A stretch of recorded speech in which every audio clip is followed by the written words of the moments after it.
Minimum यानी कम से कम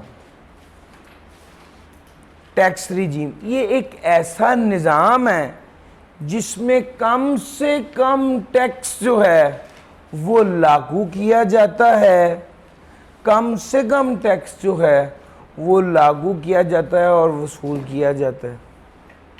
यानी गवर्नमेंट जब जिस गवर्नमेंट के हालात ख़राब होते हैं और उसे पैसों की ज़रूरत होती है तो वो काम ये करती है कि वो कहती है कम से कम इतना टैक्स तो हमें जमा करवाओ, अगर तुम्हारा कम बनता है तो भी इतना टैक्स तो जमा कराओ। This is minimum tax regime, ये इसकी बेस है। सर मिनिमम टैक्स रिजीम की अगर मैं बात करूं तो वो कहता है जनाब मिनिमम टैक्स रिजीम क्या होता है, मुकाबला है दो चीज़ों का, टैक्स ऑलरेडी डिडक्ट कितना हो गया है और आपकी टैक्स लायबिलिटी बनती कितनी।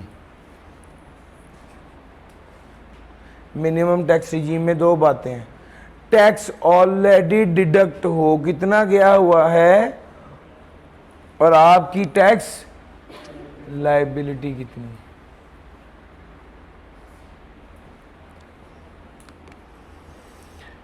In case liability under NTR is greater than tax already deducted, the person is required to pay liability under NTR. Sir जी अगर NTR के तहत टैक्स लायबिलिटी है 1 मिलियन और मिनिमम टैक्स रिजीम के तहत टैक्स कटा है 3 लाख, तो बकाया 7 लाख आपको पे करना पड़ेगा। 3 बातें हैं। बात number 1, minimum tax regime compare कर रहा है 2 तरीके से टैक्स को लागू करके, एक एनटीआर के जरिए टैक्स लागू कर रहा है, एक मिनिमम टैक्स रिजीम के जरिए टैक्स लागू किया हुआ है। इन दोनों को कंपेयर किया जाएगा। अगर एनटीआर के तहत जो टैक्स लागू किया गया है वो ज़्यादा है और मिनिमम टैक्स रिजीम के तहत टैक्स कम है, तो जो टैक्स पेएबल होगा बकाया वो आपको पे करना पड़ेगा। In case tax already deducted is greater than liability under NTR, अगर टैक्स जो ऑलरेडी डिडक्ट किया गया है वो ज़्यादा है। अब ज़रा केस अगला देखो, टैक्स लायबिलिटी अंडर एनटीआर कितना है 3 lakh, tax liability under minimum tax कितना है, यार गौर कर रहे हो, इस बार मिनिमम ज़्यादा हो गया, एनटीआर के तहत टैक्स कम हो गया। यार ये टैक्स पे नहीं है, ये टैक्स ऑलरेडी डिडक्टेड है। भाईजान ये बात नोट करना, इसी के लिए उसको बिठाया हुआ था, वो एंड टाइम पे चला गया। सर ये जो टैक्स ऑलरेडी डिडक्ट हो चुका है इसको क्या समझा जाएगा, यार फाइनल टैक्स रिजीम पड़ा हुआ है ना। अब 3 बातें हैं,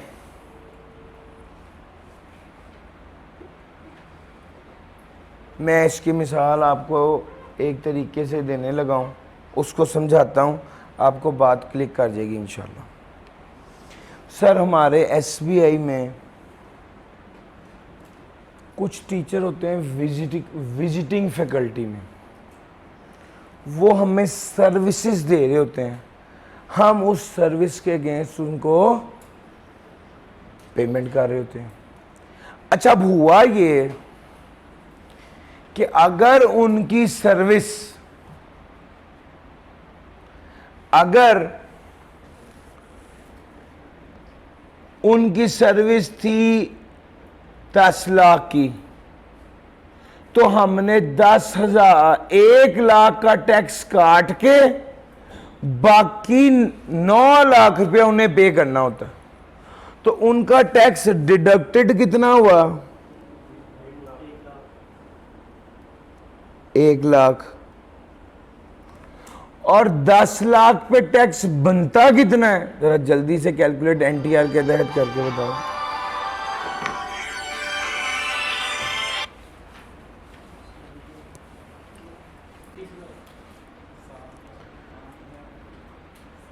सर जी स्टेप नंबर 1 इंडिविजुअल है, स्टेप नंबर 2 नॉन सैलरीड, सफा नंबर 50 ऊपर वाला टेबल, स्लैब नंबर 3 कितना टैक्स बन रहा है। यार मैं आपको प्रैक्टिकल एग्जांपल देकर ये बात समझा रहा हूं, ये इसी से ही आपने बात समझनी है। असल बात ही ये है, 35,000 रुपये एनटीआर के तहत टैक्स बना, टैक्स ऑलरेडी डिडक्ट कितना हो गया है 1 लाख। वो कहता है इन दोनों को कंपेयर करो, अगर एनटीआर वाला ज्यादा है और जो टैक्स डिडक्ट हुआ है वो कम है तो जो बकाया है वो अदा करो, और अगर एनटीआर वाला कम है जो टैक्स डिडक्ट हुआ है वो ज्यादा है तो इस टैक्स को क्या समझा जाएगा, फाइनल टैक्स, यानी ये वापस नहीं मिलेगा। सर जी इसी एग्जांपल को ले लेते हैं, एक सिफर ज्यादा कर देते हैं।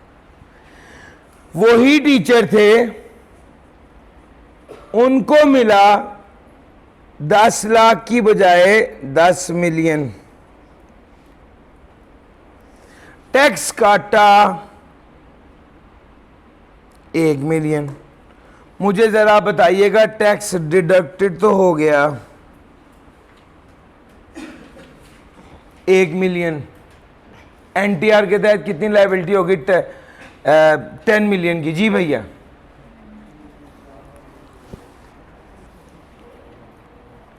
जी बताइएगा।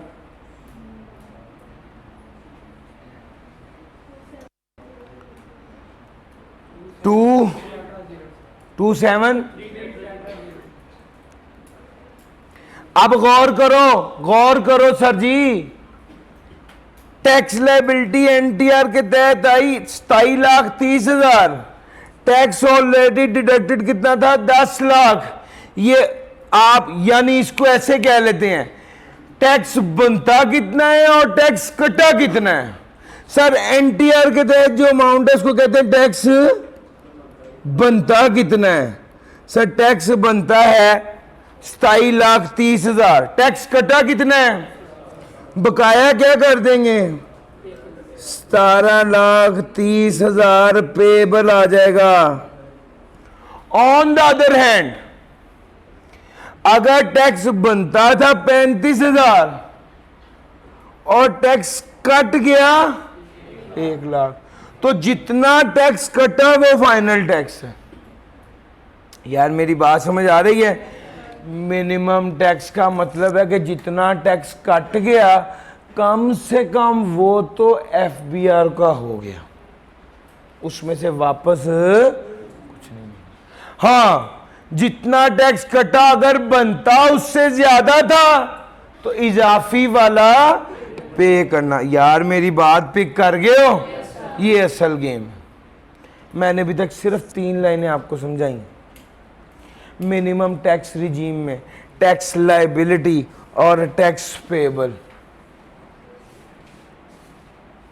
मिनिमम टैक्स रिजीम में टैक्स लायबिलिटी और tax payable, under NTR tax liability under NTR और टैक्स डिडक्टेड, इन दोनों को कंपेयर करना होता है। सर जी एनटीआर और टैक्स ऑलरेडी डिडक्टेड इसको कंपेयर करना होता है। अगर एनटीआर के तहत जो टैक्स कटा है वो अगर एनटीआर के तहत जो टैक्स बनता है वो ज्यादा हो और टैक्स डिडक्ट कम हुआ हो तो बकाया अदा करना पड़ेगा। मुश्किल तो नहीं है। अगर एनटीआर के तहत जो टैक्स बनता है वो कम हो और जो कट गया है वो ज्यादा हो तो जो कट गया है वो क्या होगा। यार एक बार जल्दी से ये तीनों बातें विद एग्जांपल समझो, फिर मैं आगे लेके चलता हूं। जी भाई यार ये तीनों बातें समझ आ गई। आ जाओ, किस किस पर ये वाला कानून लागू होता है। सिर्फ 4 लोग हैं। Minimum tax on turnover commercial importer. ये जो मैंने आपको मिसाल दी, पता है किसकी मिसाल है। डिडक्शन, ये 10% डिडक्शन, टैक्स डिडक्शन है 10% at 10% from gross amount of services rendered for all person other than company. ये जो टीचर ने जो सर्विस दी उसके बाद से 10% काटा, असल में वो ये एग्जांपल है। सर बिजली का बिल जो 3,60,000 रुपये तक के बिल पर टैक्स कटता है वो मिनिमम टैक्स होता है। बिजली के बिल पर जो टैक्स लगता है वो टैक्स कलेक्ट होता है। हम अगर कभी अपना बिजली का बिल गौर से देखें तो उस पर इनकम टैक्स भी कलेक्ट हो रहा होता है। अगर 3,60,000 रुपये तक जो टैक्स कलेक्ट हुआ दैट इज मिनिमम टैक्स, कम से कम ये वाला टैक्स तो गवर्नमेंट को जाएगा। अगर बिल, सर ये टैक्स की अमाउंट नहीं है, 3,60,000 रुपये का बिल हुआ, उस पर जो टैक्स कलेक्ट हुआ है वो मिनिमम टैक्स होगा।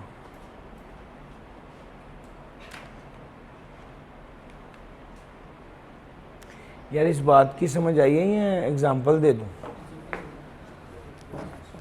यार ये देखना जरा,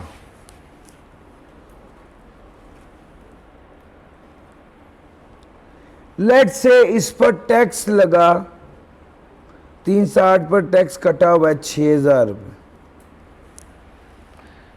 एक बंदा जो बिजनेस कर रहा है उस बिजनेस से उसने कमाया है 4 लाख रुपए। 4 लाख रुपए पर टैक्स कितना लगेगा? नील। तो ये जो 6,000 रुपये का टैक्स कलेक्ट हो गया भाई, ये क्या होगा? मिनिमम टैक्स होगा। यार मेरी बात पिक कर रहे हो? ये तो कम से कम टैक्स लगेगा ही लगेगा, ये तो कम से कम टैक्स लगेगा ही लगेगा। तो बिजली के बिल जो 3,60,000 रुपये तक का आता है उस पर जो टैक्स होता है ये मिनिमम टैक्स होता है। 10% सर्विसेज का जो 10% काटा जाता है वो मिनिमम टैक्स होता है। कमर्शियल इंपोर्टर पे जो टैक्स लगता है वो मिनिमम टैक्स होता है। टर्नओवर पे जो टैक्स लगता है वो मिनिमम टैक्स होता है। ये टर्नओवर पे टैक्स लगना क्या है, यही असल गेम है, इसी को करते हैं, ये इसका सबसे इम्पोर्टेंट एरिया है। वो कहते हैं कमर्शियल इंपोर्टर है सर, आपकी किताब में लिखा हुआ है। एक्सपोर्टर भी लिखा हुआ है, एक्सपोर्टर पर भी ये जो इंपोर्टर और साथ एक्सपोर्टर भी कर लेते हैं, इस पर भी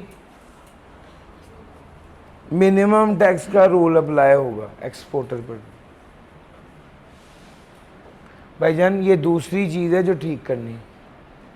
2 बातें होगी, आप ग्रुप में शेयर करेंगे और किताब में करेक्ट करेंगे। किताब में करेक्ट करेंगे फिजिकली और फिर ग्रुप में शेयर करेंगे। लो sir,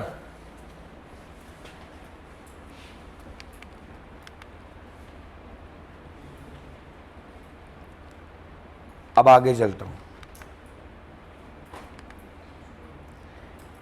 minimum tax on the income of certain person, ये मिनिमम टैक्स ऑन टर्नओवर है, इसके रूल भी थोड़े डिफरेंट हैं। ज़रा इसको पढ़ते हैं। यार असल में मुल्की हालात जैसे ख़राब हैं, अब एफबीआर वाले गवर्नमेंट कहती है चलो इस वक्त जिन इदारों के पास ज़्यादा कैश फ्लोज हैं उनसे कहती है आप हमें मिनिमम टैक्स रिजीम के तहत टैक्स दे दो, फिल वक्त तो दो ना। वो कहता है भाई मेरे पास कैश सेल तो ज़्यादा है, लॉस है। वो कहता है कोई बात नहीं, बाद में एडजस्ट करा लेना, अभी टैक्स दे दो। यानी वो पोजीशन मुल्क की ऐसी है कि वो कहते हैं कि यार जितना पैसा आ जाए उतना ही बेहतर है। वो कहते हैं जनाब कितना टैक्स लगेगा? टर्नओवर का 1. सर यू नो टर्नओवर क्या होता है?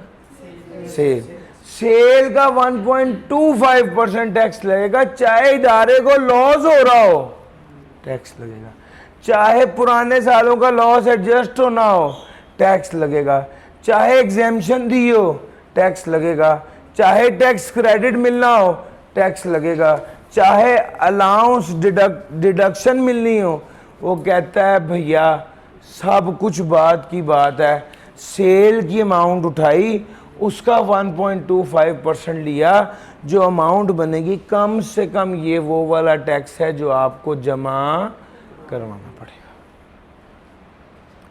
इससे पहले जो पड़ा था वो टैक्स डिडक्टेड था, ये आपको बकायदा खुद जमा कराना पड़ता है।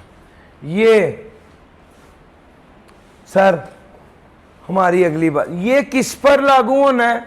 रेजिडेंट कंपनी पर, permanent establishment of non resident company पर, इंडिविजुअल या एओपी पर जिसका टर्नओवर, सर इंडिविजुअल या एओपी जिसका टर्नओवर 100 मिलियन या उससे ज़्यादा है वो टैक्स पे करेगा 1.25% ऑफ टर्नओवर, चाहे लॉस ही क्यों ना आ जाए। The setting of a loss of an earlier year, exemption from tax, the application of credit and rebates, allowance or deduction। Sir जी मेरी बात समझ रहे हैं? लो सर ये मिनिमम टैक्स,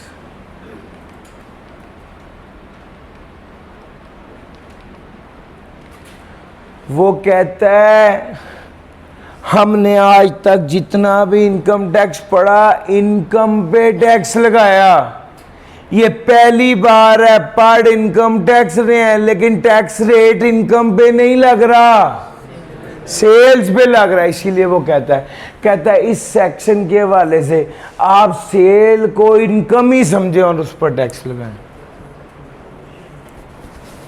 हाँ स्टैंडर्ड 1.25% है, मगर ये केस टू केस वेरी कर सकता है। वो कहता है where the minimum tax paid is more than actual tax payable, the excess amount will be carried forward for adjustment. बड़ी काम की बात कह रहा है, वो कह रहा है मिनिमम टैक्स और एनटीआर को कंपेयर करो, अगर मिनिमम टैक्स ज्यादा हुआ तो मिनिमम तो वो कम से कम टैक्स है जो जमा कराना पड़ेगा, लेकिन ये कैरेट फॉरवर्ड हो जाएगा कितने अरसे के लिए? Next 3 years, carried forward for adjustment against actual tax liability for a period of next 3 years, 3 साल तक कैरेट फॉरवर्ड हो जाएगा। सर जी सारी गेम तो टर्नओवर की है, सारी गेम तो टर्नओवर की, टर्नओवर पे रेट लगना है ना। सर जी वो कहता है टर्नओवर किसके बराबर है? The gross receipt from the sale of goods exclusive of sales tax and FED, discount shown on invoices, the gross receipt from income as mentioned above falling under FTR shall not be taken into account. Gross fee for the rendering of services except falling under FTR. Gross fee for the execution of contract except falling under FTR. Company's share of amount stated above received as share of AOP. Sir ji sale की जो value है ना उसमें से sale tax minus करो, discount minus करो, FTR amount minus करो, जो बाकी बचेगी उस पर 1.25% लगाओ। सर्विसेज की जो वैल्यू है ना उसमें से एफटीआर माइनस करके रेट लगाओ। कॉन्ट्रैक्ट्स की जो वैल्यू है ना उसमें से एफटीआर लेस करके 1.25% लगाओ। Companies share of amount stated above received as share of AOP. Company का share, companies share of amount stated above received as share of AOP.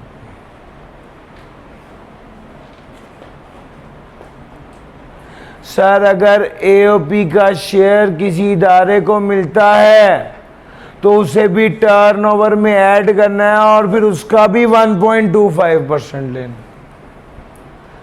Companies share of amount stated above received as share of AOP. लेकिन ये वाला असूल company के लिए है। Company को जो शेयर मिलेगा, जो उसको एओपी से मिल रहा होगा, वो भी एओपी का शेयर भी कंपनी की सेल की वैल्यू में ऐड करके 1.25% लगाएंगे। सर ये क्या है और कैसे है, कुछ एग्जांपल्स कराता हूँ, अभी क्लियर हो जाएगा। ज़रा थोड़ा सा अलर्ट रहिएगा। सफ़ा नंबर 50 भी खोल के रखिएगा। ABC is an AOP with annual turnover under NTR कितना है? 1,16,000। सबसे पहला स्टेप तो ये देखना होता है 100 मिलियन से ऊपर है। अगर है तो बस फिर इसका 1.25% ले लीजिए, ये आ जाएगा मिनिमम टैक्स रिजीम। जी बताइएगा।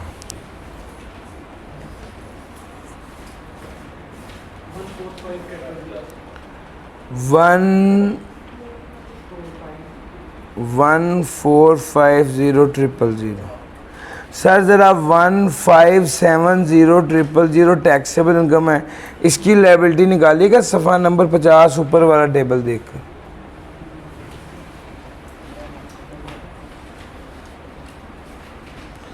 ₹15,70,000 पे कितना टैक्स बनता है?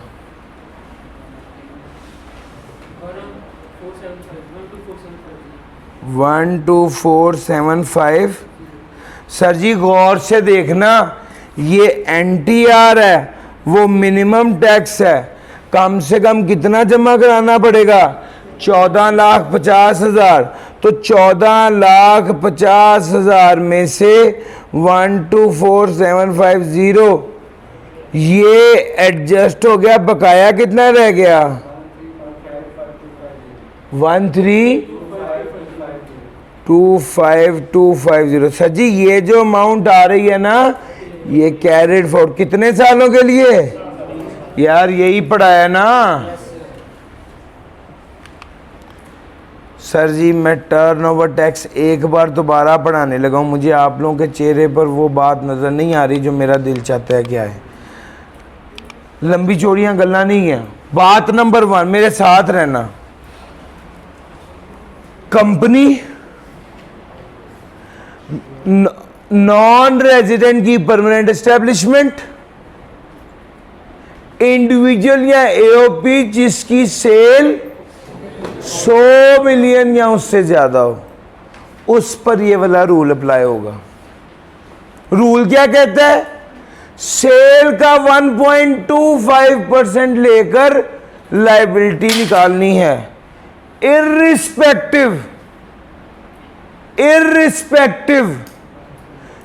चाहे लॉस हो, चाहे पिछले सालों का लॉस एडजस्ट करना हो, चाहे एग्जेम्पशन हो, चाहे क्रेडिट हो, चाहे डिडक्शन हो, मिनिमम टैक्स रिजीम के तहत टैक्स लगेगा ही लगेगा।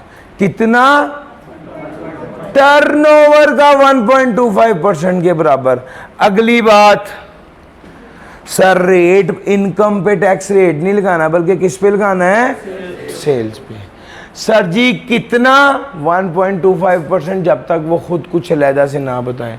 सर जी अगर मिनिमम टैक्स ज्यादा बने, NTR के तहत टैक्स कम बने, तो क्या करेंगे? Carried forward. कितने सालों के लिए? सर जी अभी थोड़ी देर पहले तो आपने बताया है अगर मिनिमम टैक्स ज़्यादा हो, NTR के तहत टैक्स कम हो, तो मिनिमम टैक्स को फाइनल टैक्स समझेंगे। बताया है? सर ये हो टॉप, ये टर्नओवर टैक्स है, वो मिनिमम टैक्स था। भैया मेरी बात समझ आ रही है? ये स्पेशल केस है। और आपको एक और बात भी बताऊं, उस केस में जो पिछला पढ़ाया था टैक्स कट चुका था, डिडक्शन हो चुकी थी, तभी मैंने उसको फाइनल टैक्स मान लिया था। इस केस में ऐसा नहीं। मेरी बात समझ आ गई? अब अगली बात, सर टर्नओवर में सेल में से क्या क्या लेस करना है? Discount, sales tax, FED, FTR income, ये माइनस करना। अहम बात यही है। ये E10.1 आ गया। ज़रा आगे आ जाओ, पास पेपर्स पर आ जाओ ज़रा।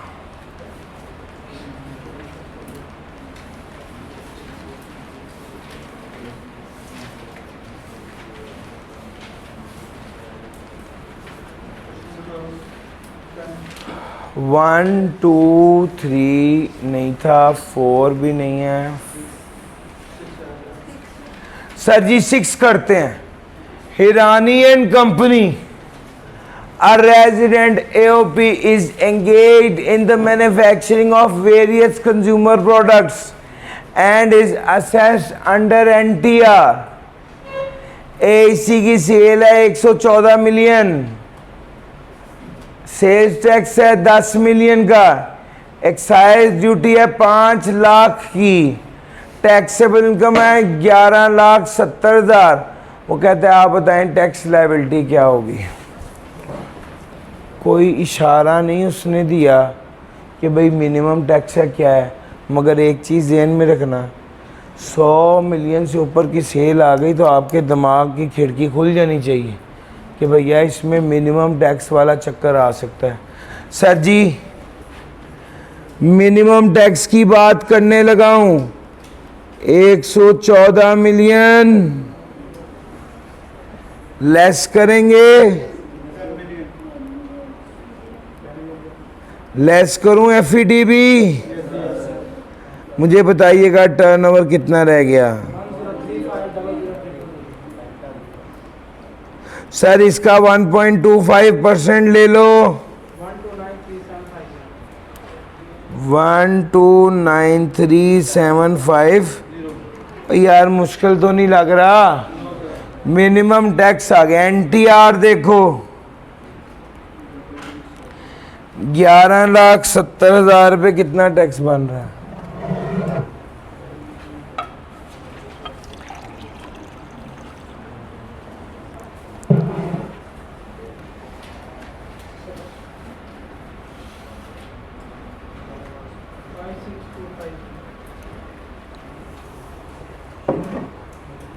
जी भैया 562 मुझे बताना यही बन रहा है भाई? इन दोनों को कंपेयर करेंगे। सर मिनिमम टैक्स आपको जमा कराना पड़ेगा, लेकिन 1293750 में से 56250 लेस कर देंगे, बकाया कितना आ गया? 123। ये वाला कैरेट फॉरवर्ड हो जाएगा। 3। यार मुश्किल तो नहीं लग रहा? आ जाओ क्वेश्चन नंबर 10 तो सिंपल था, टर्नओवर किसको कहते हैं? और आप बताएं किन लोगों को मिनिमम टैक्स पे करना होगा? कॉपी पेस्ट था, रट्टे वाला सवाल था। Gilani and company sole proprietor है, टैक्सेबल इनकम कितनी है? 1.6 मिलियन।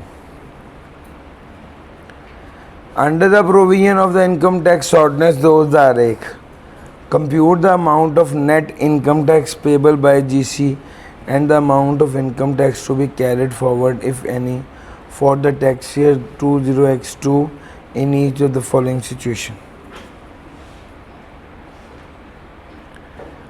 122500000। ये कहता है आपकी किताब में ये सॉल्यूशन करेक्शन रिक्वायर कर रहा है, आपकी किताब में ये सॉल्यूशन ठीक नहीं है, तो ज़रा ज़्यादा ध्यान से। वो कहता है जीसी की सेल थी इतनी और टैक्सेबल इनकम उसने दे दी है। वो कहता है आप बताएं कितनी टैक्स लायबिलिटी बनेगी? सर जी 100 मिलियन से ऊपर की जैसे ही मैंने बात सुनी मेरी दिमाग में है ये तो मिनिमम टैक्स रिजीम अप्लाई होगा। कितने % सेल्स टैक्स है? 18%। बड़े भाई मैं सेल टैक्स की बात कर रहा हूँ, आपने मिनिमम टैक्स रिजीम वाला रेट बोल दिया, फरमा दिया बल्कि।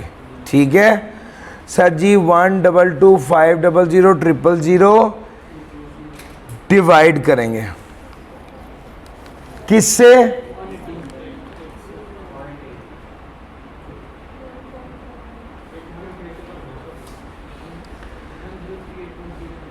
जी कितना आ गया? 103,8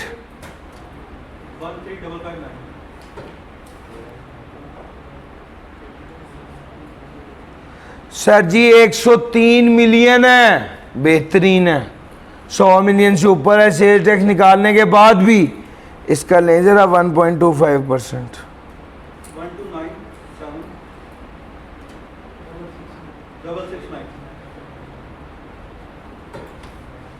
लो सर, ये आ गया मिनिमम टैक्स रिजीम के तहत रेट।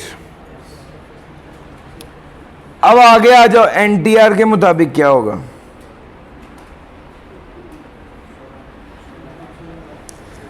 सोलह लाख का निकालो जरा।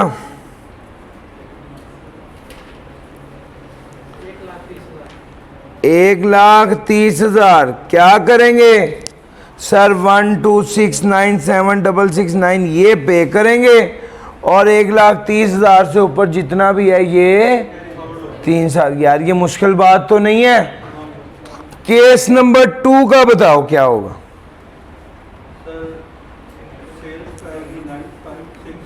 वो कहता है इंक्लूसिव है, इसके अंदर सेल्स टैक्स शामिल है, डिवाइड बाय 1.18 करेंगे तो कितना बन जाएगा? 94067796। सर जी आपको ये तो क्लियर हो गया 100 मिलियन से, तो इसकी लायबिलिटी पता है कितनी होगी? 1,30,000। मसला ही हल। इसके अंदर मिनिमम टैक्स रिजीम वाला असूल अप्लाई ही नहीं होगा। सर जी आपकी किताब में 17% से किया हुआ है, मैं फिर कह रहा हूँ उसको करेक्ट कर लीजिए। आपकी किताब में 17% से किया हुआ है, प्लीज़ उसको करेक्ट कर लीजिए। ये आप भी नोट कर लें जाजेब। तीसरी बात है, ये क्वेश्चन नंबर 12 है, आज के दिन की तीसरी बात है जो अपडेशन करनी है।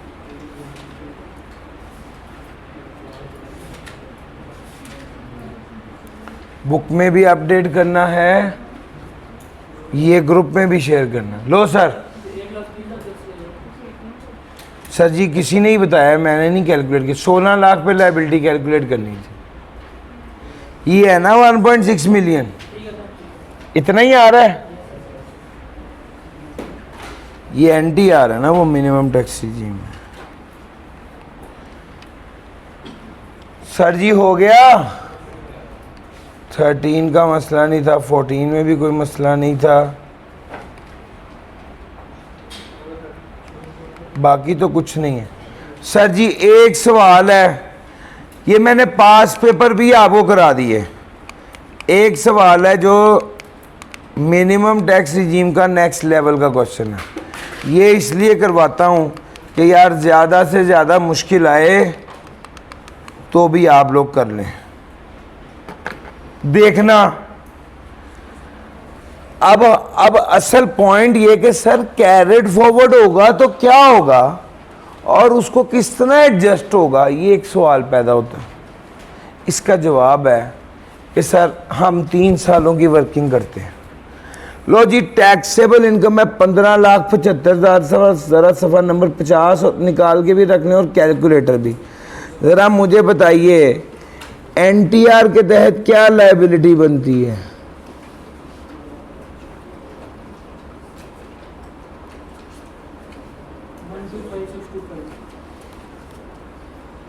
वन टू 5,625 और टर्नओवर कितना है? 125,250, इसका 1.25% लीजिएगा। 156,5625 कैरेट फॉरवर्ड कितना हुआ?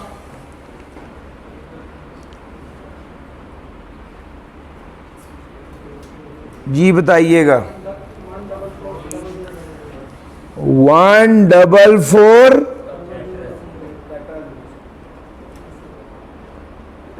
सर ये वाला जो इजाफी था 15,65,625 में से 125,625 निकाला, 14,40,000 क्या हो गया? Carried forward. अगले साल ब्रॉड फॉरवर्ड हुआ, टैक्स लायबिलिटी बताइए 10.8 मिलियन की।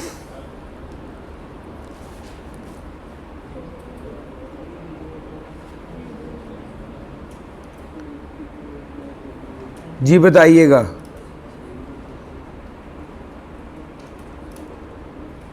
चलो जी 30100000, ये इस साल की लायबिलिटी है एनटीआर के हिसाब से। इसमें से आप ये जो कैरेट फॉरवर्ड है इसको एडजस्ट कर देंगे। बकाया कितना रह गया? 1570000। इसको कंपेयर करेंगे किसके साथ? 1.5 लाख का 1.25% लीजिएगा।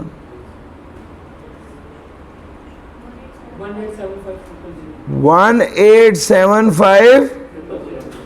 अब फिर देखना जमा कितना करवाना पड़ेगा इन दोनों में से हायर, यानी 1875000 जमा करवाएंगे। 1570000 लेस करके मुझे बताइएगा क्या आ रहा है सर।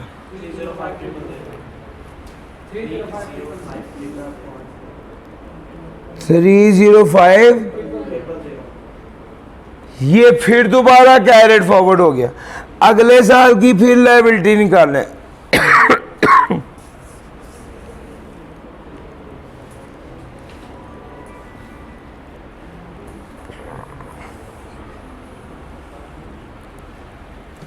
जी भैया 6816,250। सर जी ये आपके पास आ गई एनटीआर के हिसाब से लायबिलिटी। पहले इसमें एडजस्ट करेंगे ब्रॉड फॉरवर्ड। जी बताइएगा। 65 ये आ गया एक तरफ, और 131,250 का 1.25% ले लो भैया। 1640। अब कौन सा पे करेंगे? 65,112। यार मेरी बात समझ आ गई है? इसमें सिखाया क्या है? अगर पिछले साल अगर एक साल आपका मिनिमम टैक्स रिजीम इजाफी आया है तो इस इजाफी को कैरेट फॉरवर्ड करो, अगले साल की एनटीआर की लायबिलिटी के साथ एडजस्ट करो, और एडजस्टेड अमाउंट को कंपेयर करना है किसके साथ? मिनिमम टैक्स के साथ। अब भी अगर मिनिमम टैक्स ज्यादा है तो फिर कैरेट फॉरवर्ड कर दो, और ये 3,05,000 आ गया, और फिर दोबारा एडजस्टेड अमाउंट लें।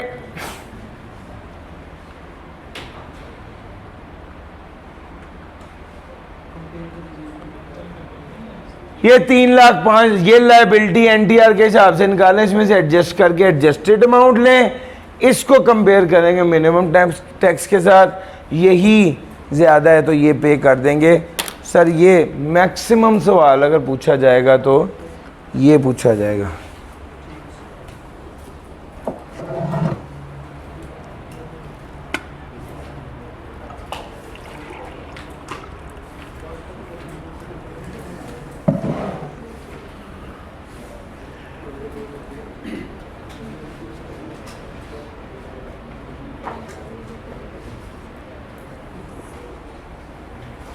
कोई बात पूछना चाह रहे हैं तो सर प्लीज पूछ लीजिए। सर जी अब कुछ रह ही नहीं गया कैरिड फॉरवर्ड के लिए।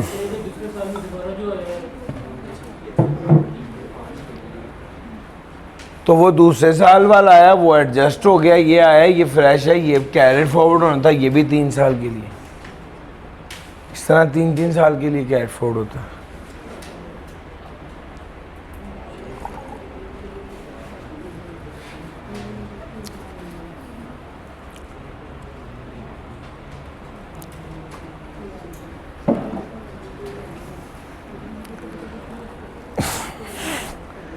मिनिमम टैक्स रिजीम का हर पहलू आपके साथ डिस्कस कर लिया, पास पेपर डिस्कस कर लिया। एक ज़्यादा ट्रिकी सवाल बनाया है जिस तरह का पास कभी पेपर में आया नहीं, वो भी डिस्कस कर लिया है। सर कोई सवाल पूछना चाहते हैं तो मैं हाजिर हूँ। कोई सवाल पूछना चाहते हैं तो मैं हाजिर हूँ।